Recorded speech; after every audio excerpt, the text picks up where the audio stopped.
What is going on? It's Alex coming back at you with another video, and today we are breaking down every single free agent signing that happened, and we'll be taking a peek into the other guys who are still available. So if you are new, feel free to like, comment, and subscribe. We're going to be doing this every single day of free agency. Most likely we'll be reviewing it. If there's something exciting going on, we're going to talk about it. Of course, if you guys do love the draft, this is your place to be. I love making draft content every single day, and I just finished up all 32 teams, 7-round mock drafts before free agency. We're going to be trying to get some guys for some collaborations, and then that's going to be the ones that I redo post-free agency, but regardless, super excited for that. I hope you guys are as well. Let's get into this. We are going to be just going team by team to start out, and starting out, we'll go in alphabetical order. Thanks to PFF for having this. If they did miss something, please feel free to call it out.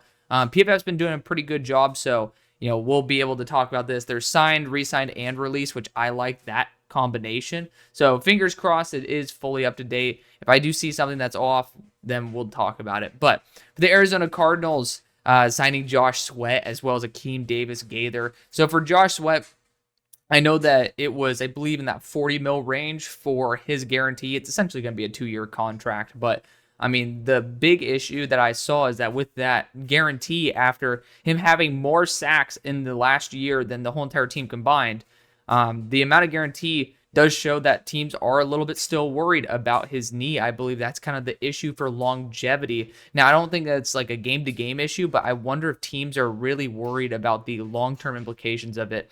But regardless, he goes and pairs back up again, which is great to see. A veteran presence on a team that definitely needed it. Of course, when you pair that up with Baron Browning, I do have some concerns in the fact that you are limiting your capacity to draft edge in this draft class. Like, again, Baron Browning, 2 years, 15. It's pretty much going to be a 1-year deal plus a little bit of extra bone on top. I mean, if you do want to have that second year, it's there, which is really good to see, but I do have my concerns nonetheless because I still want you guys to be open for edge in a class that I think is really, really solid. Akeem Davis-Gaither, honestly, with Kaiser White out on the market, and he still is, I think that it's honestly a relatively pedestrian deal for somebody who had some potential back in the past. Then you have Evan Brown getting re-signed.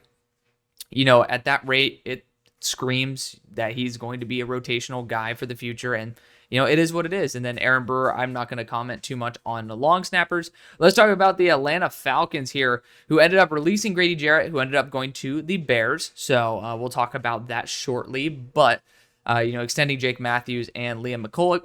I mean, again, I'm not going to comment about special teams. I am no special teams expert, but Jake Matthews, there's certain players that are just invaluable. When you get Jake Matthews on that type of extension, I think it's a really, really good get, like a reliable, solid left tackle that you guys will be continuing to rely on for the future. Baltimore Ravens going Ronnie Stanley, or re-signing him, was incredible, especially after we're going to be talking about it quite soon, unfortunately. The deals that we've seen with both the Moores, Jalen Moore as well as Dan Moore, like this deal looks like an absolute robbery of Ronnie Stanley's talents. I have no idea how the hell it ended up being 360, but it ended up being 360. Great job for the Ravens. The Bills, we have a lot of guys to talk about here. So this also includes guys who were extended beforehand, but I still think this is very good for us to review this because we haven't done so already. Josh Palmer, 3 at 36 is really solid. If I'm not mistaken, it's pretty much 2 years guaranteed at 24. Josh Palmer's a very solid wide receiver too, which you guys are kind of pulling a Packers, which having a bunch of guys who are legit solid wide receiver twos. But regardless, it is somebody that will be having legitimate reps, and at that price, I think that's a really good deal. Michael Hoyt, who's a veteran defensive lineman, 3 years, 24, really good value for some expertise on a defensive line that I think could use a little bit of veteranship when you end up not having Von Miller, who we'll talk about in a second.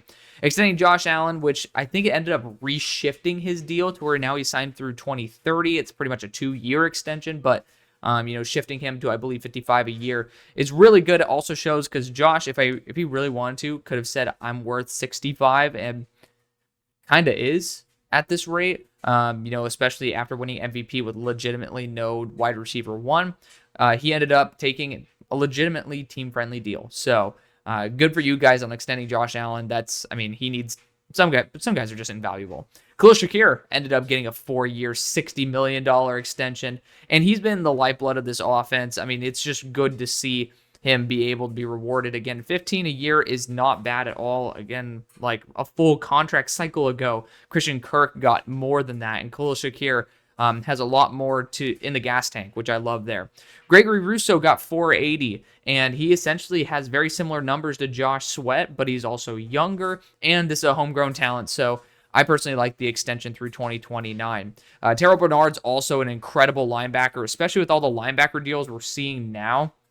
You look at Bond with 17 a year, but you also look at Nick Bolton with 15 a year. Like, this is a really good deal. Terrell Bernard is a fantastic linebacker out of Baylor, so good for him. And again, you guys are rewarding players who deserve to be rewarded. Again, re-signed long snapper. Again, not going to comment about special teamers. Feel free to put that in the comment section. And release Von Miller, which again, that contract y'all gave him a while ago was absolutely ludicrous. So it's good to see that that is now going to be off the books, or at least a little bit less obvious. The Panthers, man, I mean, you ended up going from, Milt to Bobby Brown and Trayshawn Wharton. A bit of a disappointment. I get it. I was so excited for you guys, but 26 per year. We're going to discuss it with the Patriots. I'm happy you guys ended up going a little bit elsewhere. But Trevon Merrick, I mean, that is the same contract, if I'm not mistaken, that Xavier McKinney got. Might have been a year less. Don't know if Trevon Merrick is that price, but it's Trevon Merrick's a damn good safety, and you guys need safety desperately. It allows you guys to have some flexibility and breathing room. Bobby Brown, I love that deal. I mean, again, $7 million a year for a legitimate, like, reliable, beefy defensive interior. I fuck with it. Trayshawn Wharton, I thought was a bit overpaid. I know he had 6.5 sacks on the year, but 18 a year. I'm just gonna be real. I didn't see that, or it's Tershawn. I keep calling him Trayshawn. Tershawn Wharton, feel free to school me on that. I didn't pay a ton of attention to Tershawn Wharton in the degree of thinking of him as this level of prospect for the free agency realm, but apparently he is. You guys ended up extending J.C. Horn for 4 years, $100 million, 70 guaranteed. Now, the big issue is the 70 guaranteed when he has missed like over 40% of his whole entire career due to injury. It's very intriguing that it is a 70% guaranteed contract, but the APY, the price, the amount that you're paying per year, makes sense at 25. I mean, like, that is top of the corner market, and when he is healthy, he is among the best, which when the best end up getting their contracts, we'll start seeing their rates go up too. Then you got Patrick Jones. I know some people are a little bit bummed out about this, but I mean, he's a solid player who did some great things there for Flores. I think that he's a very underrated prospect. Bringing back Michael Jackson, good to see that at 7.25 per year. A legit corner two at 7.25, not bad. Again, not an ideal corner two, but to me, like, at least you have like a really solid deal on somebody that I think is solid. Andy Dalton got his contract extension as well. Being a backup quarterback is such a good job, isn't it? You look at Tommy Tremble as well. 2 years, $16 million is a little bit nuts. I didn't think he was worth 8 per year, but I mean, it is what it is. I like Tommy Tremble. It's good to see him. Austin Corbett comes back on a 1-year contract. Good to see that as well, because the center realm was completely vacant. It's good to know that you don't need to force a center at least, but I still would say drafting one for the long haul would be a good idea. The Bears have been going off, and it's good to see that, because when you end up looking at what they've acquired, it is exactly what you need to do as an organization, because the interior offensive line was ass, and you just completely revamped it. Like, all new guys: Joe Tooney, Jonah Jackson, Drew Dahlman. People are saying holy overpay on Drew Dahlman. He did really, really well last year, and it's free agency. You're going to overpay, but the Bears ended up buying into a minimum of top 10 to 15 center, which, if you're in the top half of the league, that's a place where you're comfortable. That's what you pay for. Like, sometimes you gotta, people say, oh, I don't want to pay A+ money for B+ players. I mean, if you don't draft, if you're not going to draft an A+ center very often. So, unfortunately, you're going to need to pay, and I talked about this for tight ends as well. You're going to need to be able to pay a little bit of a head-scratching price to be able to have access to players of that caliber. But I digress. Dayo Odeyingbo, I was personally, like, I think it's a solid upside deal, but I mean, 2 years of that 48 mil is guaranteed. That's just going to be a little bit much, if I'm not mistaken. I think it's 32 that was guaranteed. But I mean, It is he is somebody who has not been a true edge too. And that is a bit concerning when you're paying him 16 per year, but it is kind of a dream edge 3 to have because he has that potential if he does hit his stride properly to be a true edge 1. And I guess that's where you want to be. Grady Jarrett, I know a lot of people are going to be a little bit more down on him, just got released by the Falcons, and to be fair, he is not the exact Grady Jarrett that we knew. If he were, this would be a 3-year $70 million contract, right? But this brings veteranship to a defensive front that, especially the defensive interior, that I think is super duper young and can continue using even more and more veteranship. Like Grady Jarrett's just a solid guy to have when healthy, and I hope that he ends up continuing to prove that true. Durham Smythe, I mean, you can't go wrong with 1-year deals on tight ends. I mean, sometimes these guys just pop off out of nowhere. So, if it works, it works. If it doesn't, it's a 1-year test it. And then, I'm pretty sure Amen is going to be like at a 2-year, $5 million. That's going to be a special teamer. So I will again leave the special teams conversation for special teams. Bengals, T. Higgins got tagged again, literally again. But this organization's made some head scratching moves. We'll talk about it. T. Higgins, I do think that he's not necessarily worth that 30+ price tag, and the 1-year 26.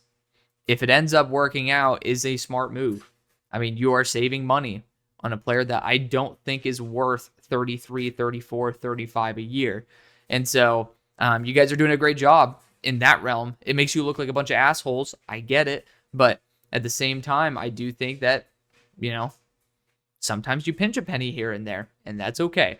Then you got BJ Hill returning to the squad. Of course, it's not returning to the same team because you have Al Golden instead of Lou now, right? So new defensive coordinator, but you still wanted him back. But on top of that, you got TJ Slayton from the Packers. TJ Slayton honestly was a starter, and you got him at 7.5 a year. I personally think that was a good deal. BJ Hill has familiarity again with the players on the team, so I could see that ending up working out. I mean, 11 and 7.5. I mean, $18.5 million to be able to revamp your front is a smart move, and then you have some guys developing underneath. Whenever you see a 2-year contract, most likely it's a 1.5 to 1-year contract. For 3-year contracts, most of the time it's 2. So, I mean, it ends up making sense right there. You want McKinley Jackson growing. You want Chris Jenkins Jr. growing. So I get that. Mike Gesicki being re-signed, he ended up working so well in this system, and getting him at sub 9 per year, really good move.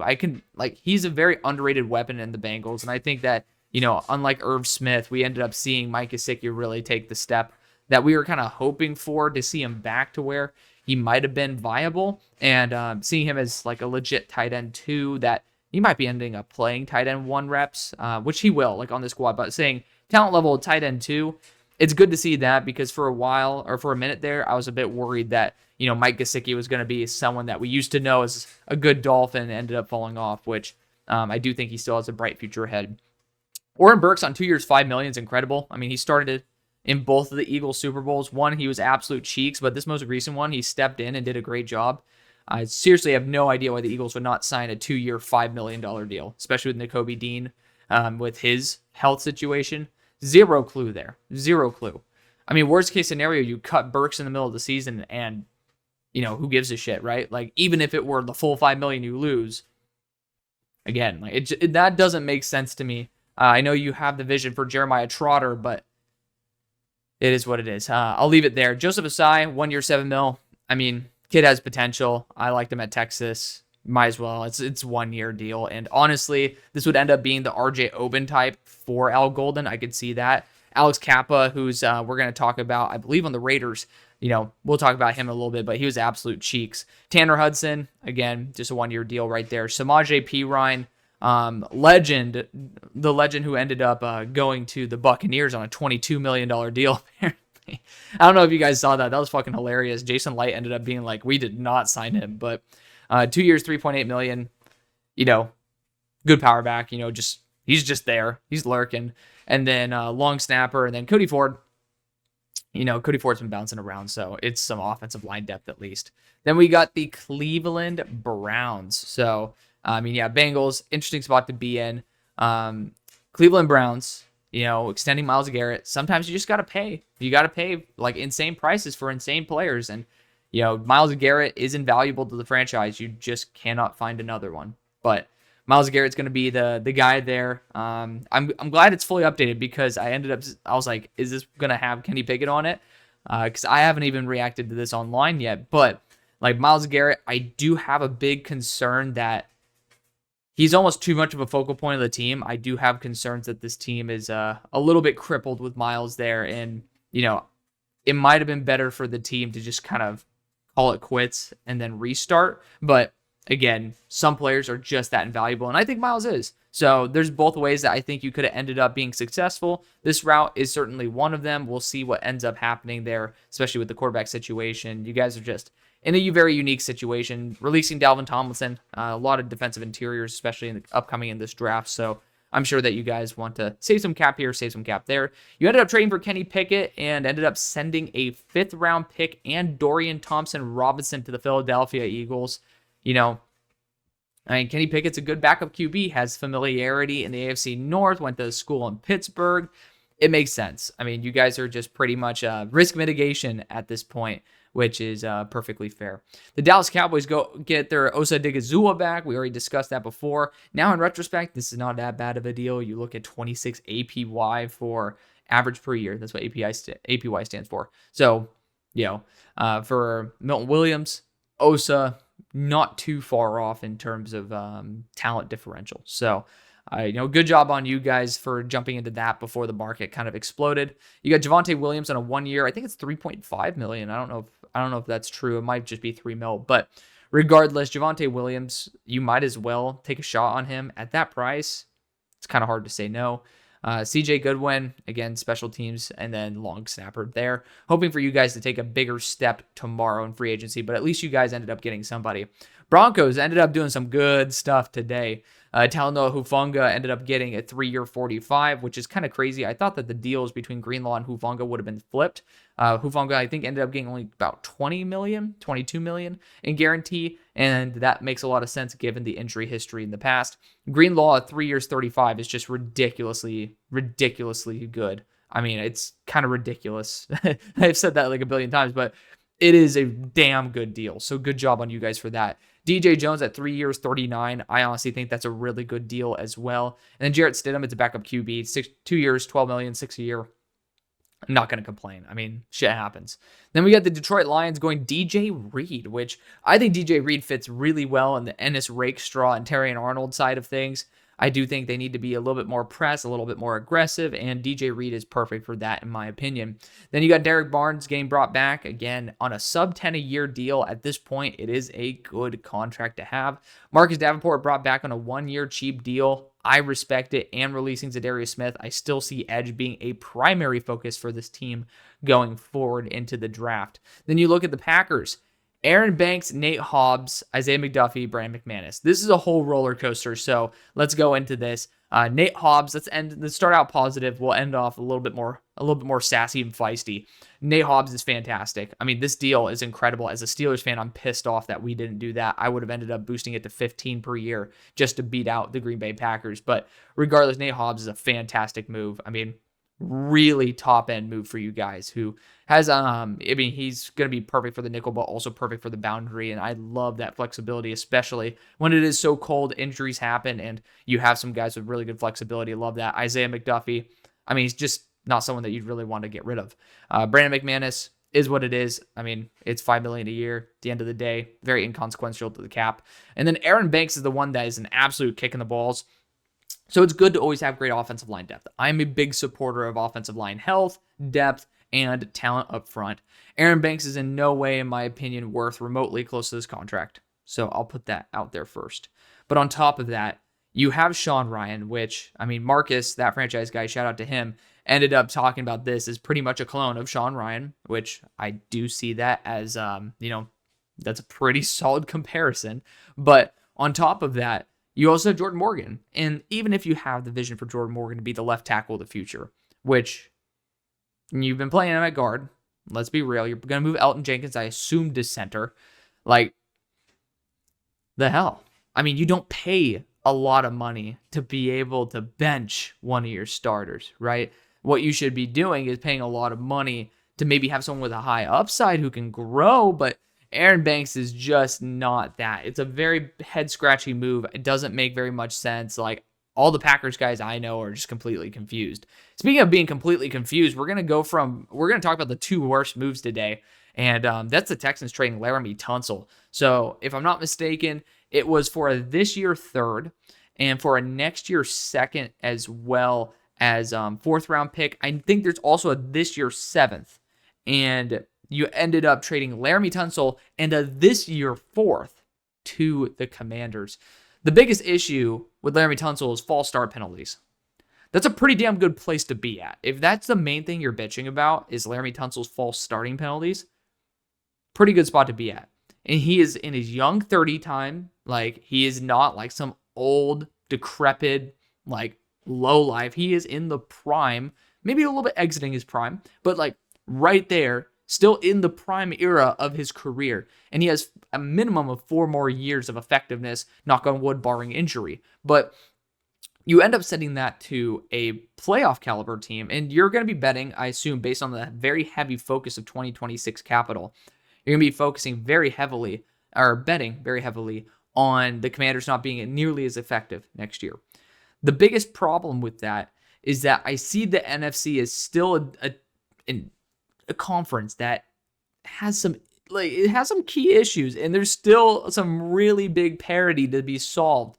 And so I do think that there's a strong chance, and we'll talk about Commanders a little bit later, there's a good chance you just armed them up to absolutely fuck you over in terms of draft capital. You're not probably going to get a top 50 pick out of it. And it's like, for what's the plan? You release Shaq Mason on top of that. It's not, I mean, again, the offensive line was garbage to begin with, but you traded away the one best asset that you had. Really doesn't make sense at all. And I'm sorry for my Texans fans out there. I'm literally flying to Houston in about a week. So, exciting stuff there. But, regardless of that, it's like, I mean, what the hell are y'all doing? Like, you can't, especially for that price. If it's like a this year first and like a next year third or something like that, it's like, all right, you know what? Like, if you just think that you need to go directionally in like a different, or if you want to go organizationally in a different direction, I get it. But I can't get my head wrapped around that. Of course, you traded for Christian Kirk. Honestly, for the price tag of like that 7th round pick is what it is. I think that's pretty much why you ended up getting that 7th round pick out of the trade, essentially to recoup that. But then you ended up signing Darrell Taylor. I ended up actually not seeing this one. That's a really good signing. Darrell Taylor's a very underrated edge rusher. That kind of sucks that Chicago did not end up getting him back. 1 year, 5.25 is really, really good. Bolstering, in my opinion, the best edge rushing duo and now edge rushing room in the NFL when you end up combining that with Derek Barnett. Like, talk about some really, really good depth right there. Like, Derek Barnett, used to the system, has been there now multiple years. Darrell Taylor ending up like having a real solid pop there in Chicago compared to, what people thought. So I really do like what you guys did there. On top of that, you have Sheldon Rankins and Braxton Berrios brought into the building. Sheldon Rankins makes a lot of sense, right? I mean, like, it adds up. You guys do a great job bringing in these air quotes washed defensive interiors, and it's not even that they're washed, but like undervalued defensive interiors, and make the most of them. You maximize their talent well. Braxton Berrios is probably going to be more of a returner than anything. Justin Watson, good for you guys as well, but not moving the needle at all. And then, of course, Jake Hansen, which is going to be a special teamer. Continuing on, you got the Indianapolis Colts going Charvarius Ward, and 3 years up to 60. Ballard is kind of a cheap ass, and then he ended up spending some money on Bynum and Ward today, and I really like it because, I mean, forcing a corner in the first, Will Johnson's great, right? Like, let's not fuck around. Like, Will Johnson still might be the Pookie Bear for you guys in the first, but maybe not. You never know. But Charvarius Ward being available for $20 a year, I mean, the guy's damn good. I know he's turning 29 in May, so you have him for about 2 to 3 years until he's 31, 32. That's a good spot to be in. And with Cam Bynum, I know 15 is a little bit on the pricier side, but Cam Bynum's a damn good player. Again, when you're in free agency, you're not going to pay the exact rate that they're worth. You're going to pay a little bit more. And honestly, I'm fine with it. Ashton Dulin, I mean, I don't know many other teams that I think I'd like him more on. So there you go. I'm going to be optimistic. The Jaguars, I've had some big issues with them this offseason, man. The amount of players that I think that they've either let slip, get rid of, like, I personally don't like it. And again, you got a new regime coming in, and I get it. Like, every new regime is going to want to have their guys, have their foundation. I get it. But why the hell are you signing up to be the GM of a team if you're going to gut it and then completely shift it? I mean, this is not Madden. And I kind of feel like when you have a new head coach and a new GM, they're playing a little bit too much Madden right now, and they're not actually playing it the old head way. You're getting Jordan Lewis, who is old, but he is a solid player, right? Like, he's a very good nickelback. 3 years, $30 million. I mean, it's a solid deal. It's, I think, the second highest nickel contract in the NFL. But, I mean, it's not going to destroy your bank account. The problem I have with Jordan Lewis is that, yeah, Jerry and Jones had some wiry moments where he couldn't tackle, right? Missed tackles are a big thing. At the same time, I mean, you that's going to be happening sometimes. He's a rookie. He's Florida State rookie as well. I mean, those guys are missiles to the ball. So I just think it's like, man, like that was their biggest splash today too. Like, that's the best thing they did today, in my opinion. You bring in Patrick McCarry, and McCarry was a starter for the Ravens. It's awesome, but I'm not really moved. Because then you combine it with Hainsey, who's a good swing interior offensive lineman who can play all 5 positions. So you got guys who are good for filling in for injury, but I mean, even the Ravens were happy with Failele above Patrick McCarry at a certain point, like, for the future, and then Voorhees for the future. Like, there's just this vision without him with players that I don't think are that great. And that's why I'm a little bit confused. I know McCarry was above Voorhees, but it makes me a bit confused. I don't know if you should be giving McCarry or Hainsey legitimate reps. And then you also bring in Chuma Adoga, and when you combine all these players together, I'm seeing a lot of backups who should fill in case of injury. And there's definitely a role for that, but I don't see any upside with these players. And that's the whole entire point of drafting, is that you end up bringing on players who do fill in the depths, who fill in the ranks, and have the ability to grow, develop, and in a case of an injury or guys just not living up to their potential, ending up going and being a spot starter, if not a full-time starter. I don't see that necessarily with these moves. De'Ami Brown, you're buying high, but of course it's a 1-year deal. I support it. Get some extra firepower in there.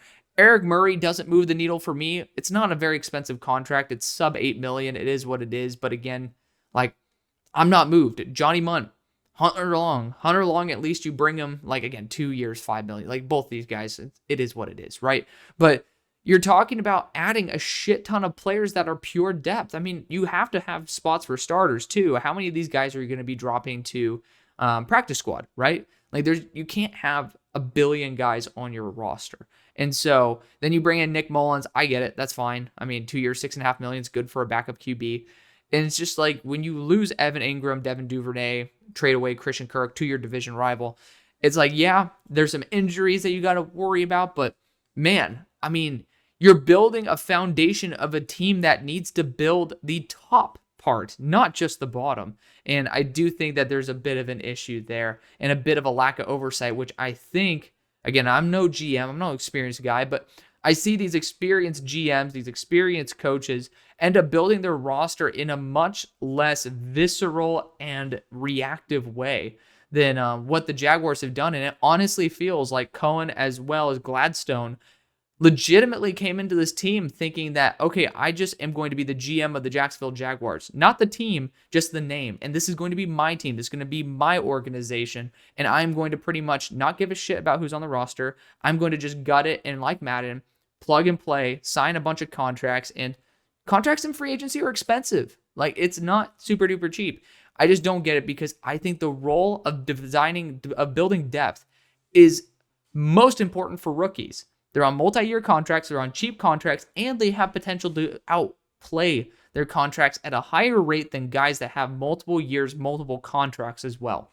That's my opinion there. I do think that you let two inexperienced coaches or an inexperienced coach and an inexperienced GM kind of go completely crazy, and unfortunately, I don't think it ended up turning out as well as what people are trying to hopefully say.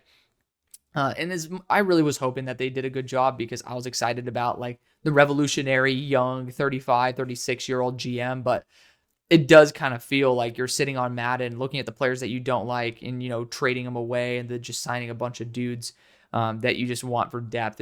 It feels a little bit too out of the realm of reality and a little bit out of touch. But Chiefs franchise tagging Trey Smith. I think he ended up signing it as well, which makes him the top paid guard in the NFL, which is great. Trey Smith is a fantastic interior offensive lineman. I respect it. Marquise Hollywood Brown, 1 year, 11 mil. Again, like sometimes you just got to reinforce the core, and it makes a lot of sense. I mean, he's somebody who definitely you had a vision for him. You guys were not able to fully execute it with the injury, and then he ended up having some good moments. This is the biggest kick in the balls for me. Jalen Moore, 2 years, $30 million. Like that screams. I know he's not going to be a good enough starter, but we need to pay somebody who could possibly start. And that terrifies me because I don't think Jalen Moore is that good. I mean, you should not have him as the starting left tackle. And you're paying him $15 a year to be a backup. Like that's what's really scary to me. Like it's just such a weird spot. I'd almost prefer you to go Dan Moore $20 million a year than Jalen Moore 15. And so, probably I would say that's in the top 3 worst for me today. Nick Bolton, 345 and 30 guaranteed. I mean, sometimes you just got to retain those players. I think that's a fine move. Joe Tooney getting traded away. Again, I mean, you look at Kingsley Sumatea, who's supposed to be potentially in that role. I also look at Hunter Norzod and think that he's also somebody who should step up. Just like what I was talking about for the Jaguars, that's why you have that depth there to take a step up, grow and develop, and also end up outplaying your contract. Tendering Matt Araiza, you got to do what you got to do, and then ended up bringing back the long snapper. Vegas Raiders going Geno Smith with a 3rd round pick. I mean, you ended up pretty much solving your quarterback problem for a 3rd round pick. Yeah, you might have to extend Geno. Maybe Geno's not the best player on planet Earth, but you put Geno behind an upgraded offensive line. You have the potential in this draft to get multiple weapons that I think are very underrated, whether you want to go and look at a bigger wide receiver type like an Io Maynor. If you want to look at a wide receiver type like a Jaden Higgins, you add in a Ashton Genty. And I think that you're going to be having a much more successful Geno Smith than what people are thinking of him right now. Now, a lot of people like me have a lot of faith in Geno, but I mean, the age is up there. How many more years is Geno going to continue to be Geno? But in terms of precision, he is really, really good. And when you add in Brock Bowers to that equation, you end up having a lot of potential options for Geno Smith that he didn't really have at Seattle. He did not have someone remotely close to Brock Bowers. I mean, I guess you could talk about JSN, who was a highly sought after target, right? He had a very large target share. So I think Geno Smith's going to have a great time there in Vegas. I think that people who criticize the move, I mean, it forces them not to go, or it allows them to not force a quarterback early. And that's the biggest win right there. Jeremy Chin being brought on for 2 years, 16. I think that's great. Again, somebody who still has like good flexibility in there. Then you got Malcolm Kuntz on a 1 year, 12. Malcolm Kuntz has some really awesome reps. It's good to see that you guys brought him back. Alex Kappa at 5.5 a year. It's pretty obvious this guy's designed to be interior swing. And then, of course, Tom Brady had Alex Kappa before. Getting rid of Gardner Minshew, again, kind of showing that, you made some room for Geno. It made sense in the long run, but I mean, it's the right thing to do, not having that, debate anymore. Then you got Max Crosby on that 3 year, 106, but also you had, I think, over 90 guaranteed. Again, you got to pay the players who are the identity of your team. It makes sense. Isaiah Polomau. I mean, again, for $4 million a year, I'm not going to waste my breath on it. You got to do what you got to do. Your safety core is pretty depleted. Adam Butler was such a good signing, though. I really loved Adam Butler, and the fact that you guys got him on that deal. I mean, I would have done 7 years at that point. 7 years at that rate, fuck it. Lock him in. That's such a good deal. But continue on. We got the Chargers, Khalil Mack. You needed to do it. I mean, getting rid of Joey Bosa and Khalil Mack would have been detrimental to you guys. So 1 year, $18 million. Khalil Mack still has it in the tank. Dante Jackson feels very similar to Asante Samuel Jr., but I mean, there is that role open. Elijah Molden getting extended. I mean, I love Elijah Molden. I'm not going to disagree with that personally. Tyre Tart. I mean, you just got to do what you got to do, man. Bring him back. I mean, it's cheap contract. He also has some experience there, so it makes sense. Bradley Bozeman, no disrespect, doesn't make any sense. I mean, the dude just was not good, and it was said to be a multi-year contract. I did not see the numbers myself yet, and it doesn't appear that PFF has him listed, but I mean, you just don't want to decentivize you from going after someone like a Gray Zabel, a Jared Wilson, like someone who could actually end up being a legit starter. If you're on a multi-year deal, that might be 2 years that you're saying we can't get rid of Bradley Bozeman, and he so far has not been good for you guys. And I love Bradley Bozeman, but yeah, it is what it is. Re-signing J.K. Scott, average punter. Sometimes that's all you need. And then releasing Gus Edwards. I mean, right now you guys are in talks with Najee Harris, which I think makes a lot of sense. And I mean a lot of sense. For the Rams, you got Devontae Adams. I mean, it's pretty clear that when you're getting rid of Cooper Kupp, which I'm pretty sure, I mean, he hasn't been officially dropped as of this specific moment, but everybody's saying it's like looking like it's going to happen. But Devontae Adams, you have a little bit more time left for both of these guys to be effective, both him and Stafford. You're going to be making that push. Poona Ford's such a damn good signing, and replacing Brown with him, ridiculously good. Like, again, I'm going to continue using that phrase because there are some insanely solid contracts that were handed out. Of course, Matt Stafford staying here was the biggest win. Alaric Jackson, 3 at 57, looks like a steal at the moment. Really good re-sign there. 2-2 on a 1-year 10. Doesn't move me, but he's still someone who has familiarity with the system. And again, you're just trying to maximize what Matt Stafford has in the tank. And then Jimmy G, good backup to have. I'm not sure what the base is, but up to $11 million, of course, in case of injury makes sense. Dolphins did not do jack shit today. I mean, bringing Zach Wilson in for, I think it was like 3.5 up to 6. Cool. I mean, cool. Then you got Raheem Mostert right there being released. It sucks to see that Raheem is, now he's out of the twilight of his career. Then we have the Minnesota Vikings, what they did today. Isaiah Rodgers, 2 years at 15. I'm a big fan of it, of course, when you can end up potentially getting DJ Reed for, a noticeable more cost, but I mean, very similar prospects in those regards, and maybe a little bit of an upgrade over Rodgers. Maybe you could have done that, but I mean, again, for that cap hit at 7.5 a year, you got to do what you got to do. That's a solid player to have, especially when you have this big of a corner issue. Ryan Kelly being brought in. I'm curious to see how that shifts around the interior of the offensive line, but you get good veteranship there from a very reliable player. Aaron Jones being re-signed, I like that a lot. Again, he might not be worth the full $10 million a year, but it's just, you need some consistency. You did well last year. Continuing to reshuffle the cards is not the best move every single year, even if it means you overpay a little bit here and there. Theo Jackson, I mean, again, with so much turmoil going on in that secondary, sometimes you just need consistency. And then you got Ryan White right here, which, again, I'm not going to comment on special teams because I am not an expert at the special teams. But we got the Patriots going 26 per year to Milton Williams, 4 years, 104. And this is my biggest takeaway from this and Carlton Davis. I'm going to loop them in together because Carlton Davis was a pretty heavy price tag at 20 per year as well, 3 years, $60 million. I think that for Carlton Davis, it screamed to me, Travis Hunter is probably not going to be there at 4.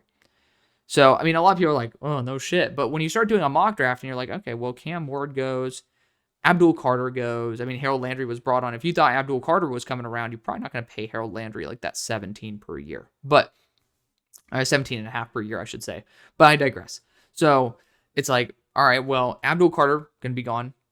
And then you also think Travis Hunter's going to be gone. But there's only one other pick in there, and that's going to be Cam Ward. So, is Shedeur falling? So that's one of the first takeaways I had. I'm like, okay, well, I do think that's going to be the case. A lot of people, again, we've kind of discussed, every single person's asking, like, do you have a first round grade? No. Do you? No. I mean, like, maybe I take him late first. I'm like, okay. I'm like, maybe we're doing the same thing. Team needs QB goes high. I mean, like, doesn't always happen. I mean, I think that we overvalue how often it happens, but I digress. But the biggest thing here for me, for Milton Williams, though, is they have a clear shot for Mason Graham at 4. They said no. Like, Milton Williams, they're willing to pay $26 a year. And you think about Mason Graham, also sub 300, also not great arm length, and really good gap penetrator. Very similar to Milton Williams, good block shedding. So they're pretty much saying, well, I would prefer to pay rather than take at number 4. And so I think that might mean some teams got scared of that weight differential being 24 pounds lighter and those arms being shorter. It just limited the role a little bit much.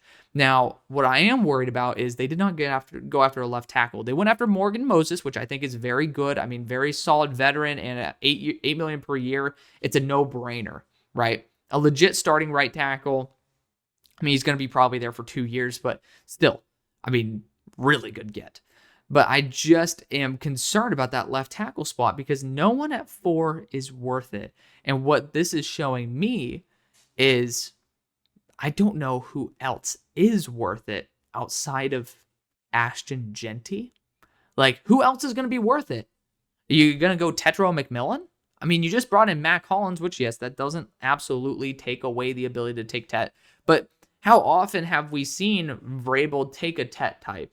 You look at McDaniels. Does he use Tet types very often? I haven't seen it. So are they going to value Tet as a number 4 overall player when he's not testing, he's not running, and he doesn't have 32-plus inch arms for somebody who is known to be a contested catcher? So who's that number 4, right? And you can look at the left tackles. A lot of people are very worried about Will Campbell. So who's next? Is Kelvin Banks going to have a big rise? Because right now it looks like everybody's pretty confident that he's a latter half to the first guy. Is Josh Simmons' medical is going to come out and be great? I feel like it's only Josh Simmons and Ashton Genty that are now legitimately on the board for the Patriots. And we must remember, running back is pretty crucial to both Vrabel as well as McDaniels. So that's going to be the pick that I'm going to start sticking with. And it's going to be intriguing. I'm going to get a lot of shit over the next month and a half. But it's going to be worth it. Robert Spillane's such a good deal. 3 years, 37. I think it's 37.5 million.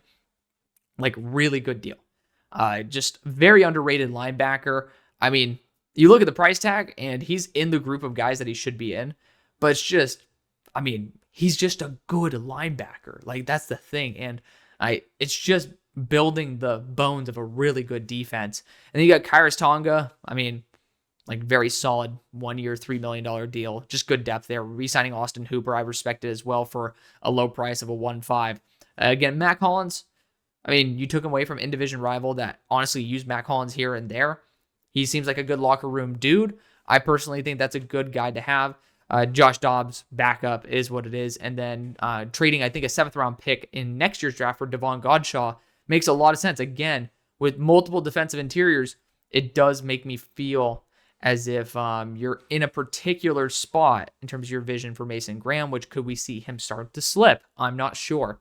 New Orleans Saints traded Devon Godshaw, just talked about it, for that 2026 7th-round pick.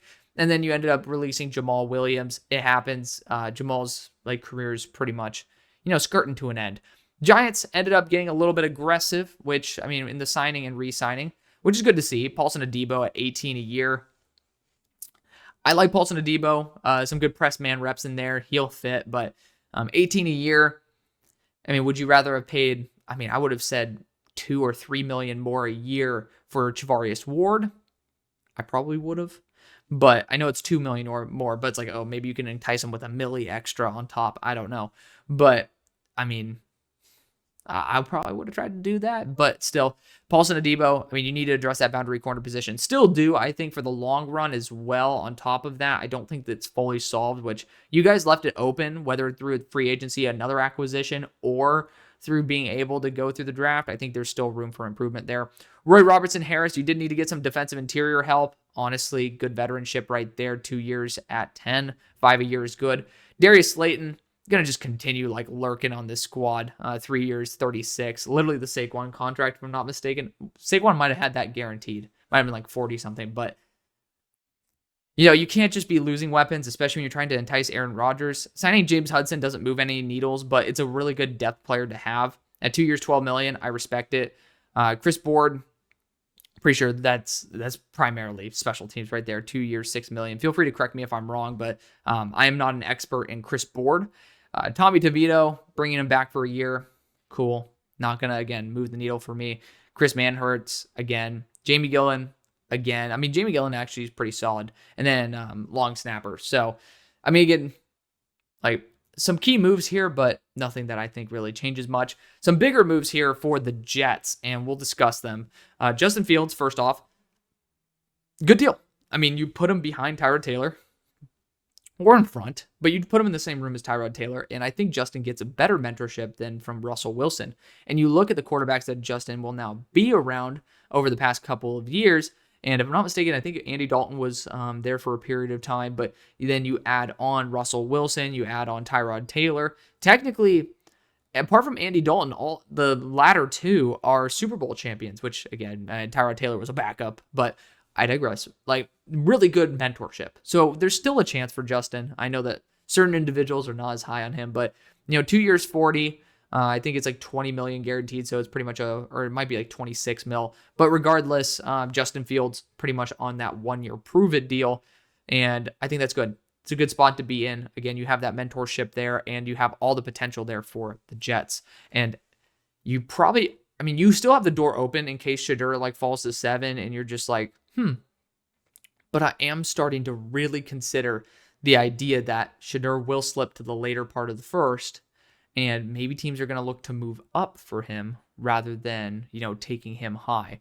That's just my thought process there. I don't know if you give Justin Fields a full first year free or first full year guaranteed and then bring on somebody else who also kind of has a level of self-confidence that says I should not be sitting. So it'd be an intriguing situation to see. Jamie Sherwood, he is a very solid linebacker. I don't know if he's worth that 345 based on how other linebackers were, who I think are arguably as good, if not better. We're getting, even much more friendly deals, but at the end of the day, it was right on par with the other guys who were being signed at the time. Brandon Stevens, that's the one that I really don't understand. Like, B. Steve, I love him to death, pony up, SMU. But, he was not good for the Ravens last year. 3 years, 36. I'd pay 6 or 7 million more a year to have DJ Reed. Like, legitimately, you would have chemistry. Doesn't make very much sense, in my opinion, to, go after B. Steve. It just doesn't. So, I'm very confused about that personally, but then, of course, Devontae, Aaron Rodgers gone. Makes sense, but I do have my concerns there. Philadelphia Eagles re-signing Zach Bond. It's the right move. It's the right thing to do. The weird thing is, because Bond and Barkley are very similar in this aspect, Howie's not usually someone to make contracts to reward people for past accomplishments. A lot of it is going to be more so for future potential. So you looked at the Mailata contract, right? Avonte Maddox, when he ended up getting the contract, his old ass, right? But like, back when it happened, a lot of it was saying, hey, I believe in you and I'm going to give you this contract now. And you end up looking like a genius. Now, you could look like an idiot. You look at the Bryce Huff deal. It's like, kind of bought at the high, right? And, it's looking not like it's going to pay off. But if you ended up doing that with Milton Williams last year, you could talk about Jordan Davis this year. If you really have that faith, and of course, the biggest issue is how many guys are you going to pay, right? You have to have slots. You have to have snaps for rookies. So, like, of course, you can't apply this to everyone, but for guys like Jordan Davis, where you could probably get him at, I would say 8 to 10 a year based on his current play. Maybe he charges a little bit more than that, but I highly doubt it's going to be much more than Bobby Brown. It might be worth it, because if he does succeed and he is a monster, then you're starting to talk about 17, 18, up to that 20 range, and then you have to let another guy go. So definitely something to think about, because Bond and Barkley were both retrospective contracts, not prospective contracts. It's certainly intriguing to see. Then releasing Slay and Bradbury, you have to do that. It's a new era. Exciting to see what they end up doing at that cornerback position. But trading Kenny Pickett for a 5th round pick and DTR, I honestly think the Browns said you need to take DTR, otherwise we're going to release him, and they weren't going to trade a 4th for Kenny Pickett. So they're like, okay, well we'll take DTR with the 5th. So it honestly gives a much closer path for Tanner McKee to be able to back up that quarterback slot and be that like legitimate top end backup for you guys. And I really love that. Honestly, the part that I hate about it is I think Tanner McKee is a legit starter in the NFL, and I would have loved to have seen him get traded to like the Raiders for Michael Mayer, but that's just me. Let's continue on here, though. Pittsburgh Steelers.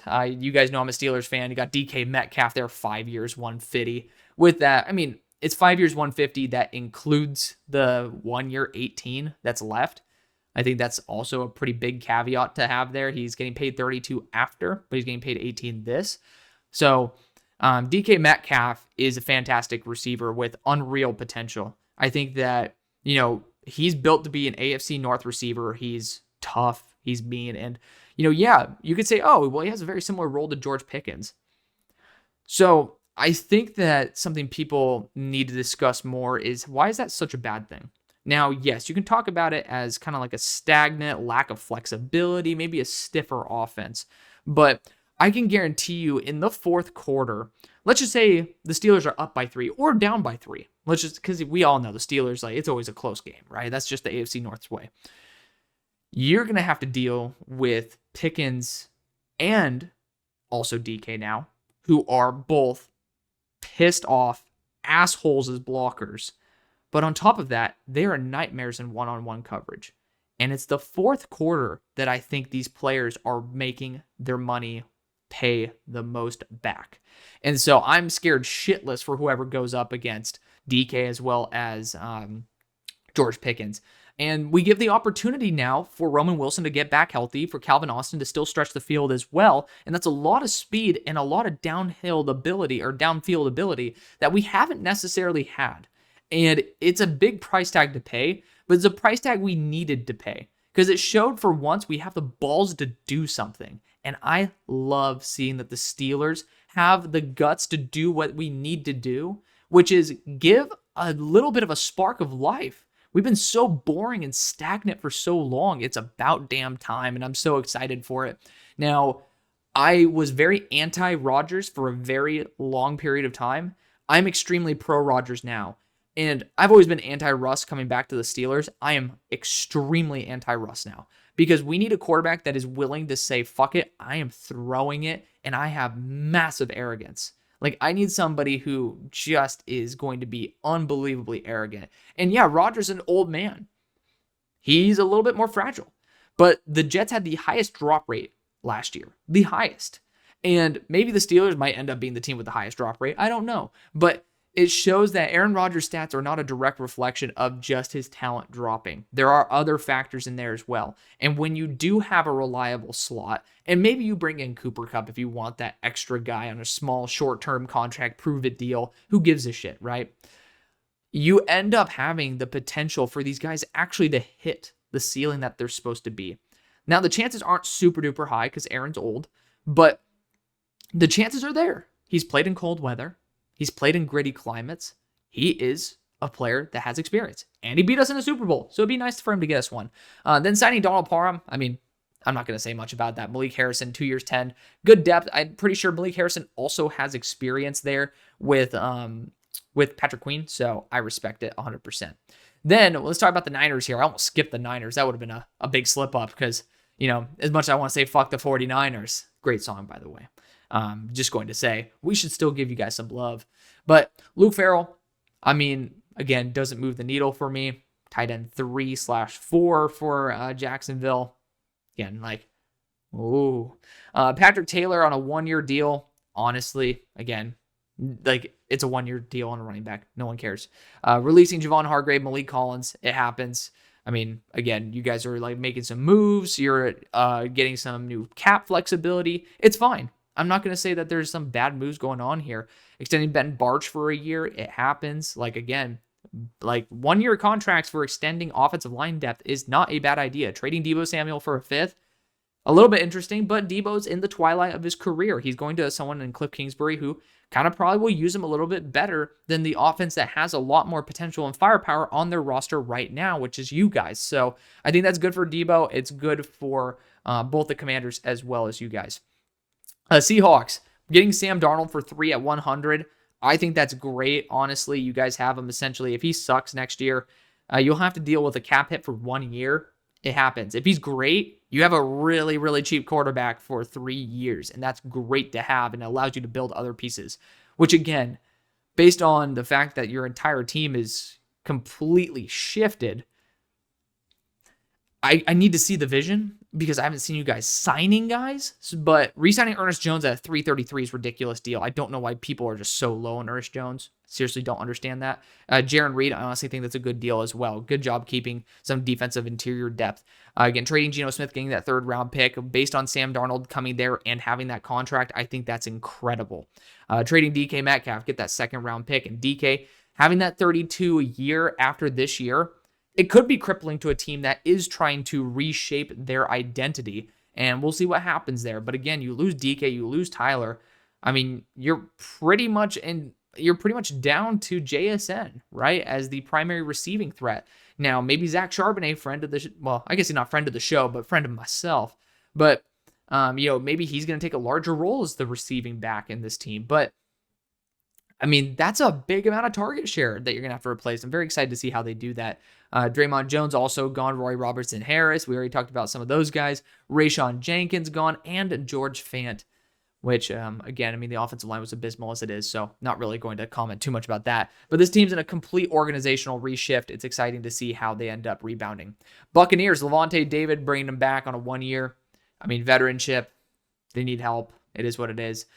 Chris Godwin, I mean, it makes sense. I was kind of surprised at the fact that they didn't value the like inconsistencies of health here and there, but Chris Godwin talent-wise is incredible. When he's healthy, he is a top-end weapon at 22 a year. It's good in the market, so I like that. Ben Bredesen, 3 years, 22, like really solid value for somebody who could legitimately start, but also worst case scenario is going to be a very reliable backup at, what is that, like 8? That's under 8. That's like, what, 7 and a third a year? Like, good spot to be in. Good spot to be in right there. And then Hassan Reddick, the first signing of the legal tampering period as well. You're pretty much going to be seeing if you can get one more really good year out of Hassan. It's very intriguing. I think it's 12 guaranteed. Don't think Hassan's worth that, but I mean, he is just like a year and a half removed from being legitimately worth a noticeable amount of money. You got the Titans going Dan Moore. This is, I mean, I've gotten fatigue at this point from talking shit, but this is a horrible signing based on the quantity per year. Now, Dan Moore, if you signed him and it was the Jalen Moore where it's 15 a year, I'd be like, ugh. I mean, like if it was 4 years, 60, I'm like, I mean, but it's like, man, you breached 20 and it's for Dan Moore. Like Dan Moore has some real good potential there, but on top of that, you're paying $20.5 million a year to kick J.C. Latham back to right tackle. I don't know, man. I don't know. I don't like that much, and I don't like it at all. But oh man, yeah, just a weird spot to be in. Cody Barton, $7 million a year. I mean, it's not something that I think is like unbelievable. And again, you're paying $7 million a year. Like, temper your expectations. But sometimes you just got to be able to bring in some extra linebacker depth. Cody Barton, pretty much good there. Sebastian Joseph Day, good job bringing him back on a pretty inexpensive deal. Again, you just got to keep some pieces there, and then getting rid of Harold Landry, who he had the 9 or 9.5 sacks last year, but the pressure rate was absolutely garbage. So it's sometimes good to get that off your books. And then last but not least, the Commanders, which is going to be pretty damn positive all around. I already talked about the trade for Laramie Tunsil. It was absolutely beautiful. You guys, it was a ridiculous fleece. So good job on you guys for that.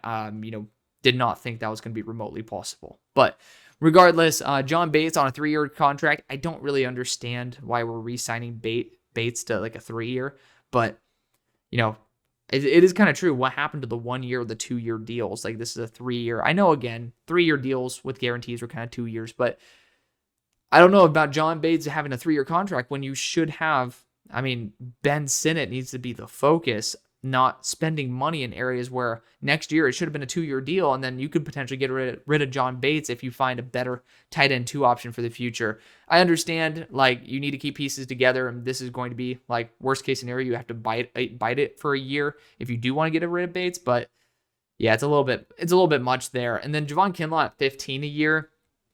Don't think he's earned 15 a year necessarily, but when you do put it in context of $26 million a year for, legitimately what, $11 million more a year for Milton Williams, I'm happy. Apparently they were looking to bring on both Milton Williams as well as not Hassan Reddick. I'm tripping. Josh Sweat.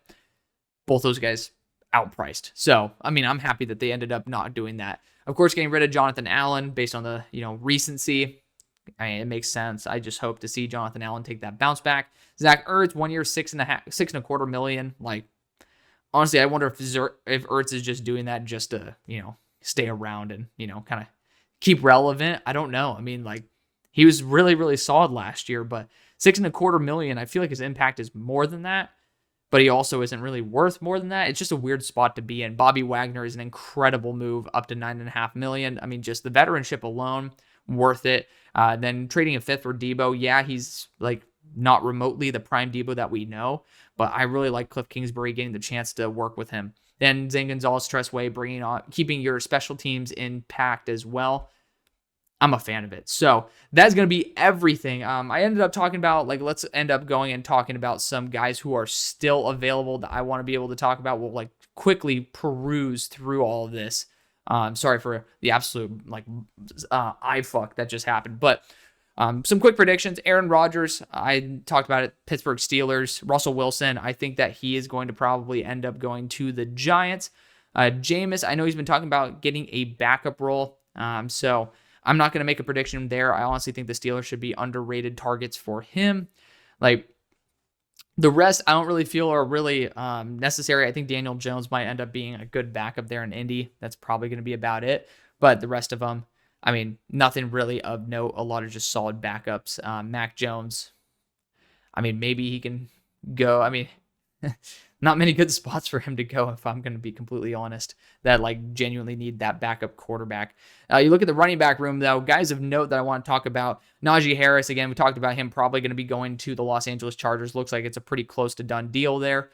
Good fit for him. Unfortunately, I was hoping for JK to be the one to go back because I thought he had a great job, a great tenure there. We'll see what the price is for him, but I could totally see him maybe even going back to the AFC North and going either to the Browns or to the Steelers. Nick Chubb, don't know what the future is like for Nick Chubb. We'll see what happens with him, but you know, maybe a team like the Cowboys would want to be able to send us like another deal out there and just kind of bring him into the mix there with Javonte Williams. I'm not 100% sure, even though they would play a relatively similar role. I know that Jerry likes to sell some jerseys, and getting a name like Nick Chubb might be some way to do it, but regardless, the other names I don't really think are going to be beneficial of our time. Wide receiver, I could see both Cooper and Diggs going to the Cowboys at this point. Again, Amari Cooper last legitimately solid in my opinion on the Cowboys, but you know, kind of just trying to respark his career. Stephon Diggs going back with his brother, could totally see that happening. If you're going to spend some money and like revamp your receiving core, this is a way to be able to give guys another shot as well. Hopkins, I honestly don't see him having a better role anywhere else than Kansas City because, you know, you guys do not like to draft receivers that have a body type like Nuke Hopkins, and hopefully maybe there's a fire lit under his ass as he finally ended up hitting the big down stretch of his career. Keenan Allen, I mean, you can also look at the Steelers as an underrated option for him just to be a reliable weapon, but there's several spots where I could see him having a good time, including the Jets as well. Again, just a reliable slot weapon. Deontay Johnson, no need to talk about him, or Mike Williams for that matter. Any other names I think we should talk about? Tyler Boyd, he's also in the twilight of his career. Like, not really going to waste our time on that. Tyler Lockett is the name actually I'll like to spend a little bit of time on. Could end up going to Pete Carroll. Honestly, it makes a lot of sense. You just pair him back up, but I don't really know if the role is necessarily there for target share. I mean, it is, but you could end up seeing him go to a team again like the Steelers that try to get these players who are trying to get the most out of the end of their career and see them try to maximize it. But tight end wise, you know, we've already talked about the guys who actually have some potential, but the guy who I want to talk about is Evan Ingram. Could totally see him going to the Broncos, and again, that way they don't have to force their top end pick on a tight end. I would also like to say that the Chargers should be looking at Evan Ingram. So, I mean, again, that forces you not to look at a tight end at the same rate, and then maybe even the Colts should take a peek. But bottom line, Evan Ingram has legitimate starting tight end potential and talent. So take it. I mean, like, I don't understand. Teams are going to spend a first round pick on a tight end over, you know, going and getting it essentially for free. And then you could end up debating whether the long-term option could be that. It's just intriguing. But what's fucking nuts is just seeing Ronnie Stanley's contract compared to the rest of these guys and Morgan Moses. Like, the two best are the ones who are the cheapest. It's just like blows my mind, especially for the talent level. If you adjust it for talent level, don't even get me started. But guys like Tyron Smith, definitely for the Chiefs, that's got to be their number one priority. I mean, I don't understand why the hell you would sign this Jalen Moore kid. Like, just get Tyron Smith, who, again, is trying to maximize the end of his career and just get somebody who legitimately was once an all-pro. Like, he still can play left tackle, and I don't get the Jalen Moore one. Like, I'm gonna continue going back to it. I just don't get it. But Jedrick Wills, I mean, honestly, he's just had some health issues. You can end up seeing him go back to the AFC North. Maybe the Steelers want to be able to have him in the rotation since we don't have like a certified legit. I mean, it just depends if we believe in Font, who was an actual left tackle, which is what he played. But I mean, Dan Moore, he's already gone, thank God. But I mean, you look at Broderick Jones, and it's like, I mean, you might want some competition there. But there's plenty of teams that could be looking at that. Also, I mean, if I'm going to be real, Tyron Smith, Kansas City, New England, that's just got to be the focus, man. But regardless, those are kind of the names that I would want to speak about with that group. Interior offensive line, Will Fries. I mean, Will Fries, I could totally see him trying to go and make a strong push based on the current guard contracts that are going out. I honestly thought that he would have been a good target for Minnesota, but doesn't appear to be the case. Apparently, I mean, the Packers are perfectly fine benching dudes and paying money for other guys, so maybe you could go there. But I mean, honestly, I think it'd be a good time to potentially go to Los Angeles. The interior of the offensive line still needs some help there, and Will Fries coming off a good year, as much shit as I've given him in his past. Tevin Jenkins, I think, would be very similar to Mekhi Becton in terms of the health concerns, the failed right tackle, and like tackle experience. I think that he would actually be a really cool project there in Philadelphia that wouldn't cost too much. Again, like Tevin Jenkins, I have him like, I just still have faith in him to be a legit high-end offensive lineman. Zeitler, not really much to talk about with him. Maybe like the Ravens want to, sign him on a short-term deal. James Daniels, really, really reliable, good player to have. I mean, when you look at the holes of interior offensive line, I would totally love to see, I mean, they're probably not going to pay for it, but the Dolphins continuing to invest in the interior of the offensive line. James Daniels would be excellent for that. Potentially also the Niners, don't want to wish that into existence as someone who is not a big Niners fan, but I know a couple of you guys do love the Niners, and I love you guys, so like I have to. But Mekhi Becton, that's just tough. That's tough to find a good spot for Mekhi Becton. It's just, I would love for him to return to Philly. It just doesn't make sense. It's why you have Steens. Why, why am I tripping up Trevor Keegan as well? Like, I don't really see too many teams being that desperate to pay that much for a guard. I would hope maybe there's a chance that Houston is just like, yo, you want to take a shot at tackle again? But we'll see what happens there. Brandon Scherf in the twilight of his career, saying to Dalton Reisner, Will Hernandez. I'm personally not really too excited about pretty much any of the other guys to talk about at the moment. Not trying to shit on anybody, but I do think for time's sake, it doesn't make too much sense. Edge rusher, Vaughn, if you're looking for, I mean, not going to lie, send him to the Eagles on a cheap ass contract, have him be like that veteran, because you lost that with BG. Would be intriguing, but I just don't think Vaughn would accept that low of a contract. So it'd be tough to see that. Maybe you can end up seeing Vaughn try to go and be like a veteran presence also on the Niners, like again, trying to ring chase there, trying to like rebuild. I don't know. It's a weird spot for Vaughn to be in overall.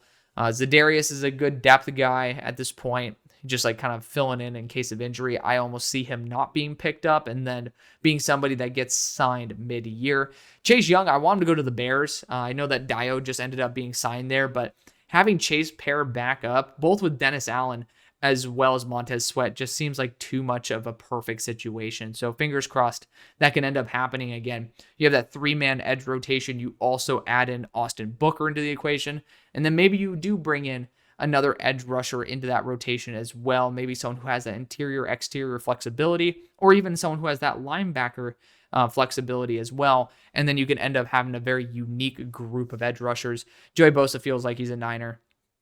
Like, again, you could try to do like the all-name team, but we'll see what happens. Azeez Ojulari, honestly, not a bad player to have on the Eagles either. Someone who's going to have that athleticism that you're looking for. DeMarcus Lawrence, I mean, honestly, I feel like he should just return to the Cowboys at this point at a lower cost contract. Maybe you could end up seeing him go to Indianapolis, like bring in some veteran presence on the edge there as well. Matt Judon's been pretty atrocious, so maybe I see him going back. Like, you could you could probably actually see him going. Honestly, I don't think it's actually a bad idea. Him or Shedeur Smith going to Cleveland. Just being that veteran presence again next to Myles Garrett, and not having Isaiah McGuire be the starter. As much as I love Isaiah, but besides that, any other names? BG needs to retire. Don't know why he's just chilling around. K'Lavon Chaisson needs to be brought back to the Raiders ASAP. This dude ended up doing such a good job last year. No clue why they haven't re-signed him. Zero clue. But after that, not really anything that I really want to talk about too much off the rip. So we're going to leave that there. Interior defensive line. Javon Hargrave, honestly, wouldn't be a horrible option for the Eagles on a cheap contract. Just bring him back into the rotation. But at the same time, a lot of other guys, a lot more potential. Jonathan Allen, I mean, you look at a team. I mean, if the Bears did not end up getting Grady Jarrett, that was probably going to be the spot where I would have wanted him again. Former experience with Montez Sweat, would have had experience as well with Chase Young in my dream scenario. So could have ended up trying to respark some things there. But honestly, you look at Jonathan Allen, you might end up really liking him being linked to the Jets. Same thing with Levi Onwuzurike, who's also been with Aaron Glenn. Calais Campbell, honestly, I would just send him back to the Ravens at this point. It looks like they need some veteranship there. But on top of that, is there anybody else of like legitimate note that I really want to talk about? I do not see it. You look at the linebacker group. Dodson, honestly, reliable. I could see him. I mean, the Eagles need to be in the market for at least one of these guys. If you guys I don't know why you did, but I mean, if you guys, why is he not listed here? But if you guys ended up, why am I now forgetting the name? As soon as I ended up not seeing his name, I ended up tripping balls. But I keep wanting to say Moro Jomo, and I'm like, no, that's not it. But regardless, Oren Burks, jeez, man. I mean, I almost died thinking that one. But with Oren Burks being gone, I could totally see you guys trying to maybe get Kaiser back. Or, you look at Tyrell Dodson. I think that's going to be a good move. And then also the Cowboys need to be in this market. Eric Kendrick's such a reliable veteran, man. I mean, he's just a veteran presence, such a high IQ dude. Maybe not going to be the remotely close to the same guy that we thought he once was. But, again, just the definition of reliability, which I like a lot. Divine Diablo is a fun one. I mean, again, I don't know why the Raiders aren't trying to retool their linebacking room. Honestly, wouldn't be a bad spot for Kendricks or Dodson either. Let's see. Any other names? Willie Gay, again, someone who I think should be going and staying in New Orleans if you can, but we'll leave it there. Corner, which is one of my favorite positions. Byron Murphy needs to go back. Send him back to Minnesota.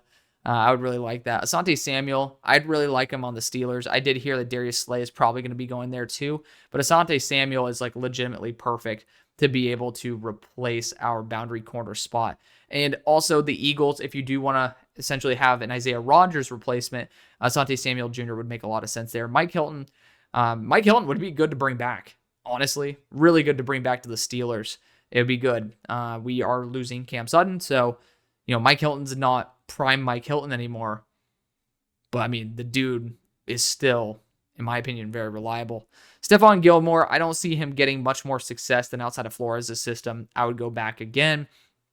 Outside of that, any other names of note? I wouldn't say anybody else kind of gets me excited to talk about, so we'll leave it there. Safety, Javon Holland, obviously the big name not being signed on this day. Also, you talk about Justin Reed, Harrison Smith. I mean, there's some dudes. We'll talk about a lot of them. But Javon Holland, I mean, he just hasn't been very good for the past year and a half, so I can understand it. Looking at the teams that probably should be going after him, I wouldn't be too surprised to see the Panthers try to throw another bone and try to get Merrick and Holland, just because Merrick, they're paying top of the market, but Holland, you can end up paying buying low for someone who could end up being worth the same as Merrick.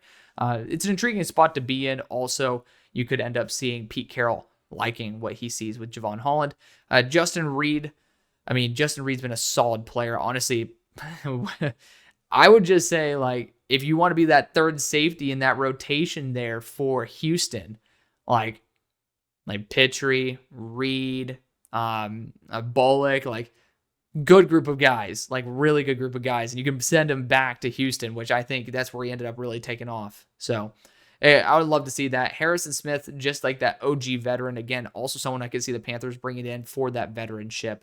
Outside of that, Andre Sisco, I honestly think should stay. But that's a conversation for another time. Again, we don't want to waste too many words here.